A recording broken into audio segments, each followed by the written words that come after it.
Girl, it is 2024. Why look like a bum?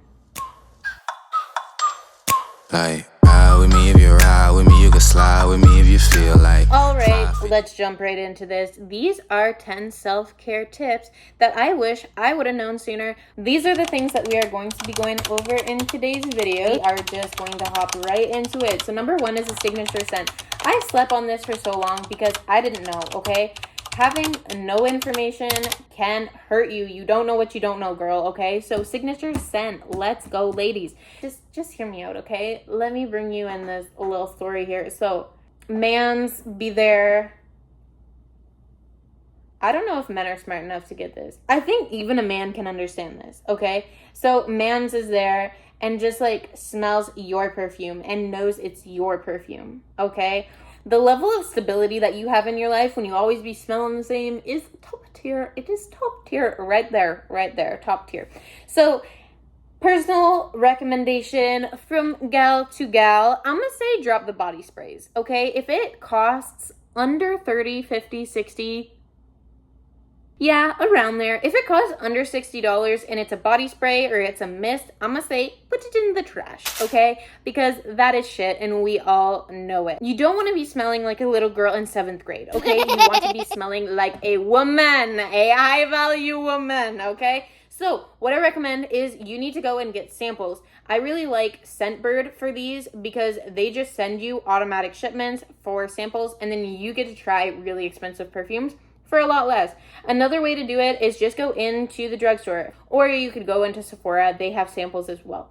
I like to either ask for or buy a few samples. You can normally get these free if you don't want to pay for them. If you're really like tight on a budget, you're like, girl, I do not want to be spending. Because I get some replica samples and I think that they were probably like $40, $50 and I did not buy a bottle, okay? That was just like a 10-pack of samples. So if you're like, girl, I do not want to be spending money on these small little, what the fuck is that? What the fuck is this? You know, small little fucking perfume bottles. I hear you. I get it. You can smell the difference between a body spray and it smelling like a 7th grader was just in the room versus a woman's perfume, okay? Like a $100, $200, $300, $400 bottle of perfume. You can smell the difference. And I recommend just splurge on something and treat yourself because it just makes you feel different. Especially when it's part of your morning routine and you're like, yes, like I treated myself and I have this beautiful scent and I love it and I just feel so good and I smell so good and I love that, okay? So that's the energy that you want to be carrying throughout your day. Another thing that I want to mention here under signature scent is deodorant versus antiperspirant. If you have like an issue sweating and you're just profusely sweating all over the place all the time, smelling like a toe, your signature scent and the $500 that you spent on getting your samples and then getting your boss ass bottle of perfume just went all down the drain, okay? We don't want that. You're gonna know. You're gonna know with just me saying this. You're gonna be like, yes, girl. And then you're gonna like be like, yes, girl, I have a problem sweating. Okay? You're gonna know. But if you don't, I recommend deodorant. It's honestly the best thing for you. I just got a natural deodorant from Lush, and I think that this is like the best thing ever because it's super strong. Like postpartum, your girl just had a baby, and for those of you that don't know, after you have a baby, you be stankin', okay? You just be stankin'. And I don't know why. Like, I don't know if it's so that the baby can find its mom because it's like, oh my god, the stink is there and I'm gonna follow the smell. I don't know what the fuck. But anyways, I just got one from Lush and I thought like my life was over. I was like, I need to go the antiperspirant route, and oh my god. So for those of you that don't know, antiperspirant, it stops you from sweating. So it literally goes in and there's aluminum in here and it clogs your pores, which has its downsides because it's literally stopping the toxins from leaving your body by clogging the pores and keeping it in. So I would avoid that at all costs. That does not sound like high value woman shit. I would go with the deodorant, and if you don't have a deodorant that's strong enough, because your girl was applying deodorant like every 4 hours postpartum. Like I was like, need some more of that. So once I get this natural deodorant, that really, really helped me. And now I can actually live my life like a normal fucking person and put deodorant on once a day. But I still be like smell checking all the time because, you know, you gotta know. But anyways, so that's what I recommend for that. And then once you have that on lock and this second thing on lock, then your signature scent is really, really gonna thrive. Second thing is balance your pH. We have coochie, sometimes she be stankin'. And you know what? No one told me this. And I just want to, like, call the women in my life that were there for the first, like, 20 years and be like, excuse me, lady, either you don't know this and you haven't been put on game, or you have been put on game and you haven't put me on game, and I got a bone to pick with you, okay? I am just cheesed that you let me live with this. So I'm going to share with you. If this is too TMI for you, you need to hop off, because we need to talk about the real lady shit to be able to be real women. So let's go. There's different products. I'm going to post some pictures here. That way you can see what I'm talking about. The first thing that put me on game was this gel, okay? It is meant for balancing your pH. I didn't use it all the time, but sometimes when you just feel like it's not a washing problem, it's like a internal problem that is just like lingering. This really, really helped me. Another thing that is just like part of my routine is I have baby wipes at every bathroom that we have, and that just helps. Like, I have baby wipes in my purse, so I am always just fresh in that area, because sometimes you be getting a case of the swamp ass, and for those of you that don't know, it's when your butt sweats.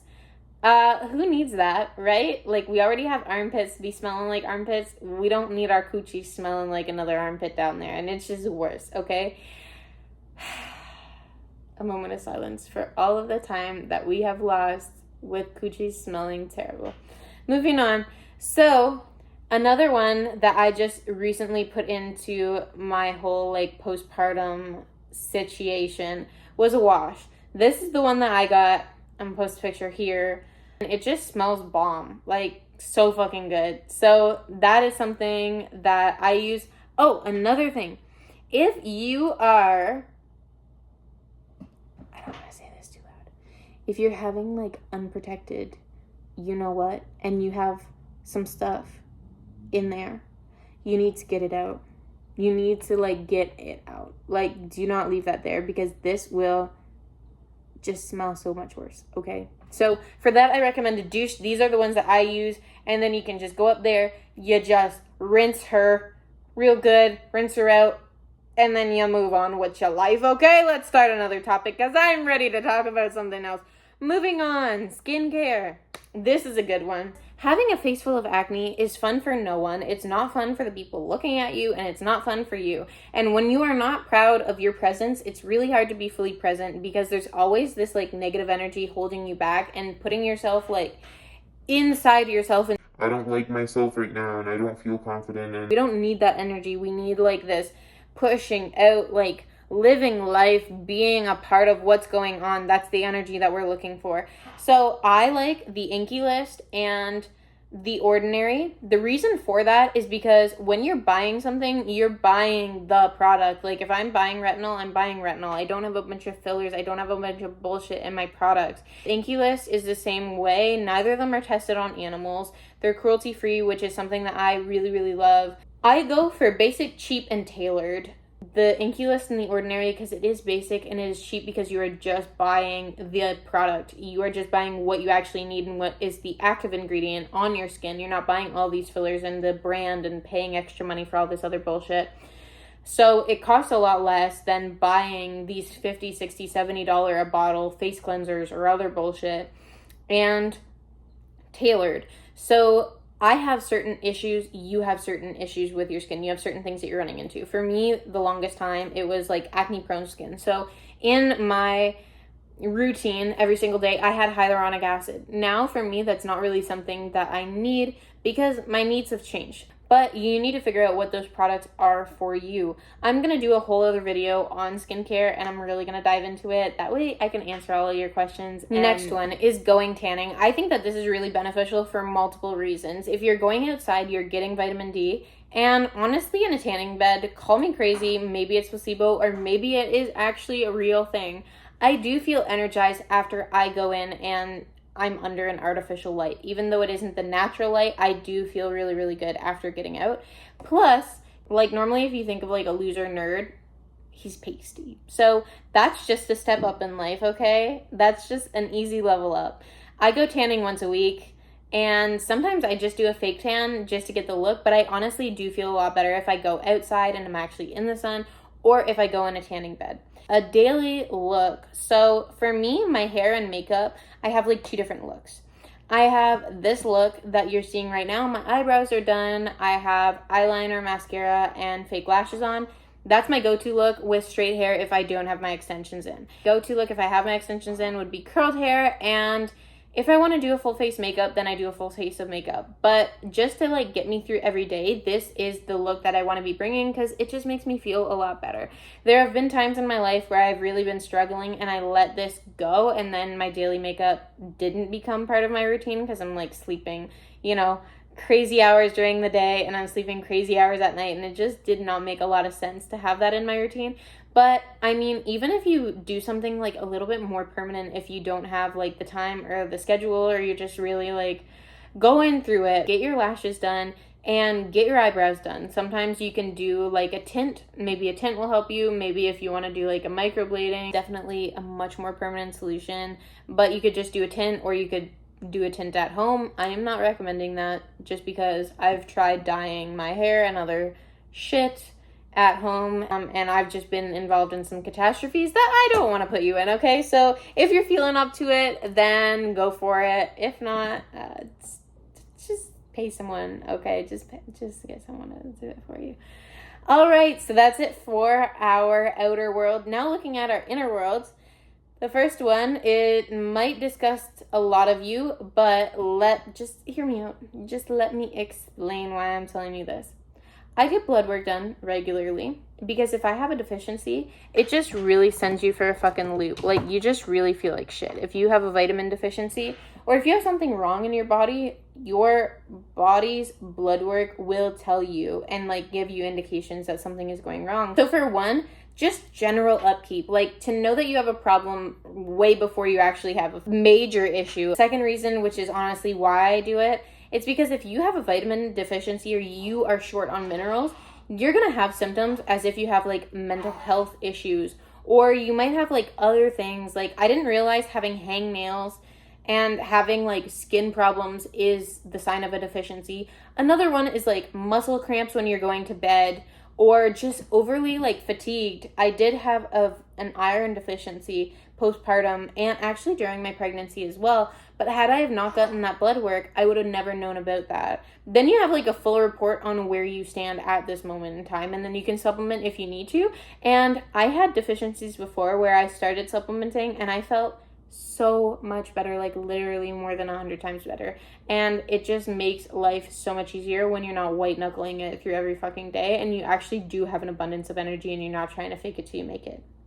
Next is tracking macros. I hammered this so much, you guys should know, okay? It increases your focus, it gives you more mental clarity, it gives you more energy, you just feel better. You don't have as much of like mood swings, because what's causing your mood swings is that you have a lot of sugar in your system and then you're crashing. When you're crashing, you feel fatigued. It has crazy impacts.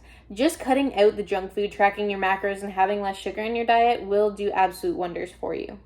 Number 8, a dopamine hit. Who doesn't want that? Okay, who doesn't want that? Especially one that you can do on command. Like a commanded dopamine hit. I command myself to feel better right now, boom, and then you do something to feel better. I love that. Top 3 that I recommend would be a cold plunge, running, and weight training. And I do not mean going to the gym. I mean weight training. And when I mean when I say weight training, I don't mean weight training like a little bitch, okay? You hear me? Okay. I mean like actually going in there and doing something. I don't mean just going to the gym. I see a lot of people going to the gym. They still be showing up there fat. They are consistent AF, okay? It doesn't change anything because they go in there and they don't do anything. And I have an issue with it, okay.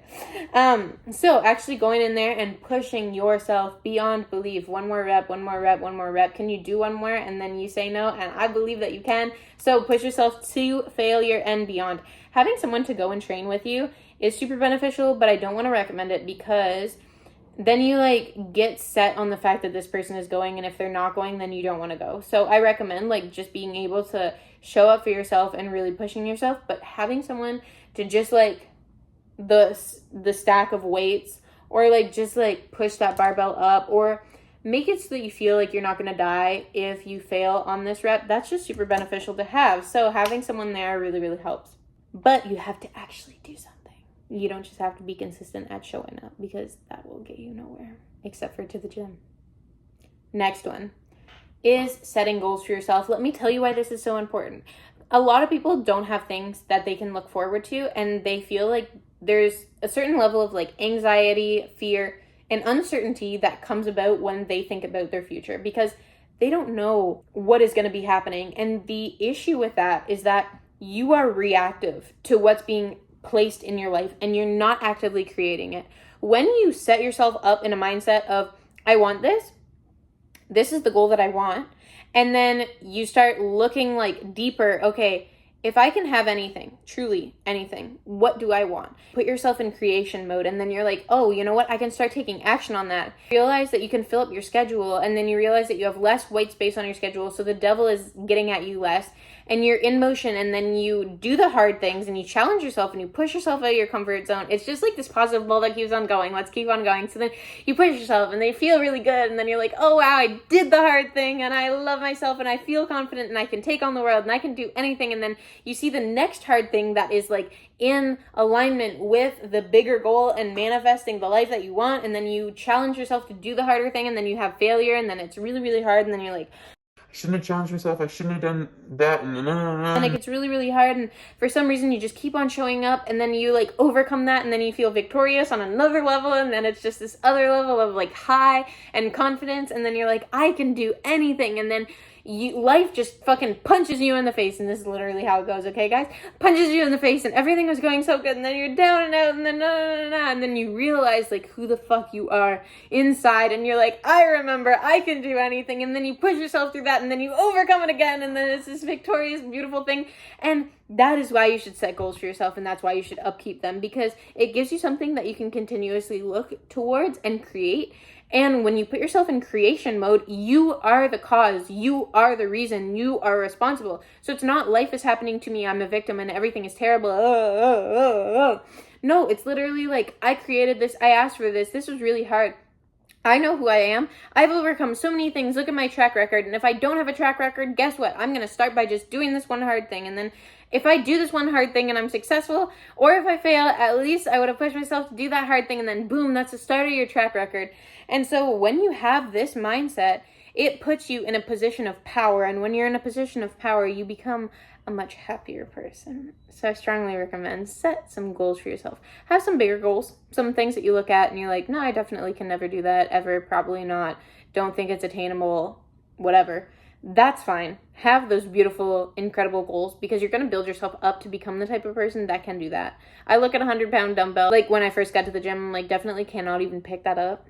Okay. Even 50, I was like, can't pick that up. Okay. And then I started with the 5s, and then I can pick up a 100-pound dumbbell now. I can pick up a 50-pound dumbbell now because I worked up to that. And so when you have these huge goals, even if it looks like something that the version of you now can't do, that's okay. It should be like that. That way you have something that you're able to grow your person to and become the type of person that can do that. So when you just keep on chipping away at those things that you're like, you know what, I could really do that. If one of the things on your list is like, I want to dye my hair. Okay, well, that's pretty easy. That's something that you can do. So you just go get a box of dye for like $10, and then you dye your hair and you change it. And then you're like, you know what? I have a win, and I manifested something that I wanted, and I did that. So now what is the next thing that I can do? And then you start on that little tangent, and before you know it, it becomes this crazy life journey that you're somehow addicted to, even if you fail. No matter how hard it gets, for some reason you just can't stop, and it's taken on a life of its own. Maybe I've gotten ahead of myself, but it's just true. So, last thing, positive information. You can find negativity like 95% of the places. That's why 95% of people are average.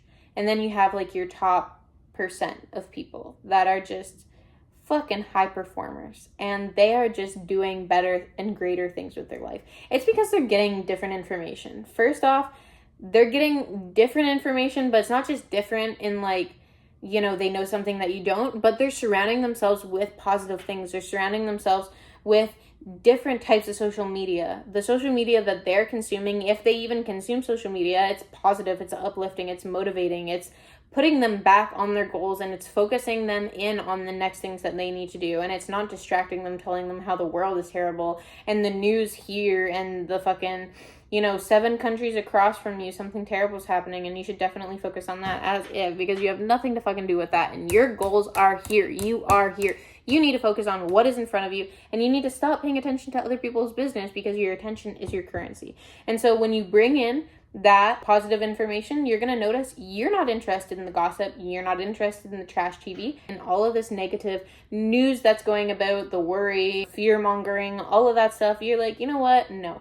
I would rather listen to a happy song, learn something new in regards to bettering one of the major aspects of my life, like my career or my health, making more money, or having a better relationship. And when I learned that, then I realized, you know what? These things are possible, and I can manifest anything that I want. I just need different information that I don't have right now. And I am in a position of power, so I believe in myself to be able to go out and find the information, take the risk associated with it, fail, and still be okay, and be resilient enough to get that win at the end of the day. And through that, I can manifest anything that I want. And I've fallen in love with the journey. And so those are top 10 self-care tips that will bring you from where you are right now to becoming an absolute beast at anything that you do.